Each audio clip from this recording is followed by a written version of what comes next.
Video like जरूर कर लीजिए और ऐसे वीडियो लगातार फ्री में पाने के लिए चैनल को तुरंत सब्सक्राइब कर लीजिए और बेल आइकन को जरूर टैप कर लीजिए ताकि आगे भी सारे वीडियो आपको मिलते रहे। यूट्यूब में फॉलो करते हैं तो प्लीज ये वाला फ्री टेलीग्राम चैनल जरूर ज्वाइन कर लीजिएगा। सारे नोटिफिकेशन सारे अपडेट यही।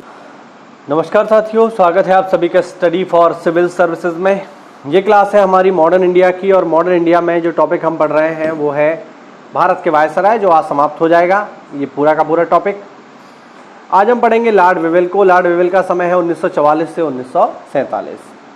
देखते हैं इनके समय की इंपॉर्टेंट बातें क्या हैं, क्योंकि देश आज़ाद होने वाला है तो महत्वपूर्ण है।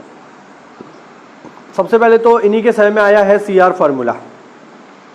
विद्यार्थियों, CR फार्मूला वैसे बहुत ज़्यादा टफ तो नहीं है, इसको याद करना है कि कौन लेकर के आया है, तो चक्रवर्ती राजगोपालाचारी। लेकिन विश्वास मानिए, मैं एक बार PCS का एग्जाम दे रहा था, वहाँ पर ये क्वेश्चन मेरे से गलत हो गया। ठीक है, वहाँ पर ये पूछा गया कि CR फार्मूला कौन लेकर के आया और मैंने जल्दबाजी में वहाँ पे ऑप्शन टिक कर दिया CR दास। और ऐसा 100% पेपर में होगा कि अगर पूछा जाएगा कि CR फार्मूला कौन लेकर के आया तो ऑप्शन में आपको दिखाई देगा CR दास, और जल्दबाजी में हम लोग CR से CR मिला लेते हैं और गलत कर जाते हैं। ध्यान रखना, CR दास अलग व्यक्ति हैं, उनका CR फार्मूले से कोई लेना देना नहीं है। CR फार्मूला लेकर के आए हैं चक्रवर्ती राजगोपालाचारी, उससे बना है ये CR।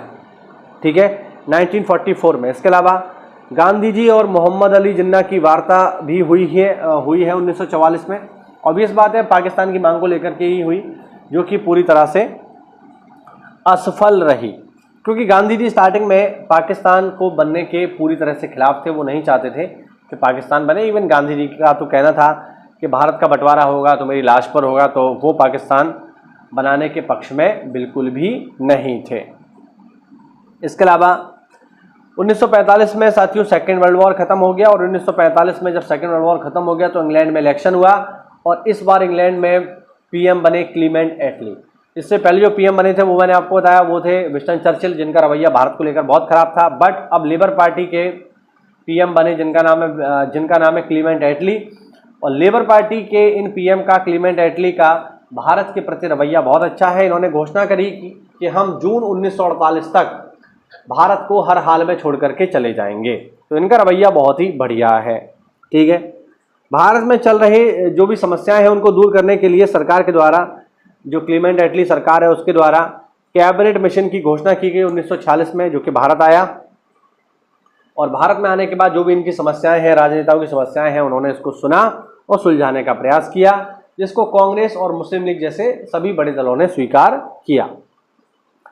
ठीक है, लेकिन कैबिनेट मिशन ने पाकिस्तान की मांग को अस्वीकार कर दिया था। इसी कारण से मुस्लिम लीग द्वारा मनाया गया प्रत्यक्ष कार्यवाही दिवस, डायरेक्ट एक्शन डे, 16 अगस्त 1946 में, जिसके अंतर्गत भीषण दंगे हुए और बहुत सारे लोग इन दंगों में मारे गए। ये दंगे जो 16 अगस्त 1946 से शुरू हुए, ये 1947 तक चलते ही रहे लगातार। बहुत सारे लोग इन दंगों में मारे गए। अगला फैक्ट है इनके बारे में कि संविधान सभा के गठन का चुनाव हुआ। ठीक है, और कांग्रेस द्वारा अंतरिम सरकार की स्थापना की गई। ब्रिटेन के प्रधानमंत्री क्लीमेंट एटली ने भारत को स्वतंत्रता देने की घोषणा की 20 फरवरी 1947 को। उन्होंने कहा हम भारत को स्वतंत्र कर रहे हैं, और तब जाकर के अंतिम व्यक्ति जो भारत के गवर्नर बने या भारत के वायसराय बने, वो हैं लॉर्ड माउंटबेटन। 1947 से 1948 तक इनका एक अन्य नाम, जो पैट नेम है, वो है डिक्की बर्ड, ध्यान रखना। ठीक है, तो ये बने, ये हैं भारत के अंतिम गवर्नर। ठीक, इन्होंने 3 जून योजना की घोषणा की। 3 जून योजना क्या है? बेसिकली 3 जून योजना है भारत के विभाजन की योजना। चूंकि इसको 3 जून 1947 को माउंटबेटन ने पेश किया था, इसीलिए इसे 3 जून योजना या फिर माउंटबेटन प्लान भी कहा जाता है। पेपर में पूछा जाता है माउंटबेटन योजना किसका आधार बनी, तो आप ऑप्शन के अनुसार बताओगे भारत के विभाजन का। ठीक है, ब्रिटेन के हाउस ऑफ कॉमन्स में भारत स्वतंत्रता अधिनियम पेश किया गया, ठीक, 2 जुलाई 1947 को। ठीक है, और 1947 में ही 2 सीमा आयोगों का गठन किया गया। पहला बंगाल के विभाजन के लिए और दूसरा पंजाब के विभाजन के लिए। ठीक है, ध्यान रखना, यानी पंजाब और बंगाल के विभाजन के लिए 2 सीमा आयोग गठित किए गए, और इन दोनों ही सीमा आयोगों के अध्यक्ष एक ही हैं, जिनका नाम है सर साइरिल रैडक्लिफ, जिन्हें हम रैडक्लिफ आयोग के नाम से ज़्यादा जानते हैं, तो याद रखिएगा।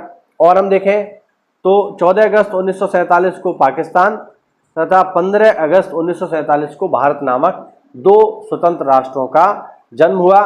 ठीक है, और स्वतंत्रता के बाद लॉर्ड माउंटबेटन स्वतंत्र भारत के पहले गवर्नर जनरल बने, याद रखना। तो ये हुआ आज का हमारा वीडियो, जिसमें हमने सारे के सारे गवर्नर्स को कंप्लीट कर लिया। और मैं आपको बता दूं, इनके बाद एक गवर्नर और बने हैं जिनका नाम है सी राजगोपालाचारी, जो कि 1948 से लेकर के 1950 तक भारत के गवर्नर रहे हैं। ये भारत के अंतिम गवर्नर जनरल हैं, ध्यान रखना, और भारत के पहले भारतीय गवर्नर जनरल भी हैं। इन्हीं के समय में 26 नवंबर 1949 को संविधान सभा द्वारा संविधान को अंगीकृत तथा अधिनियमित कर दिया गया, और तब 26 जनवरी 1950 को गवर्नर जनरल का पद समाप्त करके डॉक्टर राजेंद्र प्रसाद को भारत का पहला राष्ट्रपति नियुक्त किया गया। तो ये हुआ आज का हमारा टॉपिक फिनिश। उम्मीद करता हूं आपको नई जानकारी मिली होगी। तो ऐसा है तो वीडियो को लाइक करिए, चैनल को सब्सक्राइब करिए। मिलते हैं अगली क्लास में, तब तक के लिए जय हिंद, जय भारत, वंदे मातरम।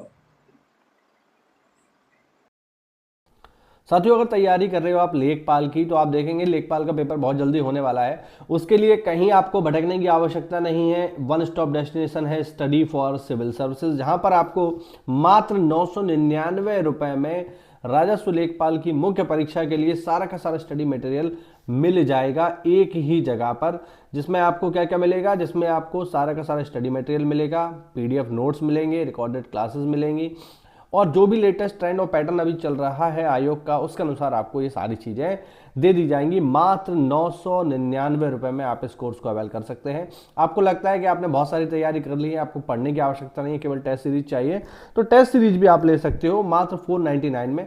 टेस्ट सीरीज भी हमारे एप्लीकेशन पर उपलब्ध है। इसके अलावा हमारे जो टेलीग्राम कोर्सेज होते हैं वो भी जो है चलते रहते हैं समय समय पर। इसमें भी आपको सारा का सारा जो टेस्ट सीरीज है एग्जाम ओरिएंटेड मिलेगा, 100% रियल एग्जाम जैसी मिलेगी। तो ये सारी की सारी चीज़ें अभी जो है चल रही हैं। इसके साथ साथ अगर आप जो है PCS या फिर BEO या फिर RO की भी तैयारी कर रहे हैं, तो हमारे पेड बैचेस चालू हैं। तो आज ही इनको लेने के लिए नीचे दिए गए नंबर्स पर कॉल करिए।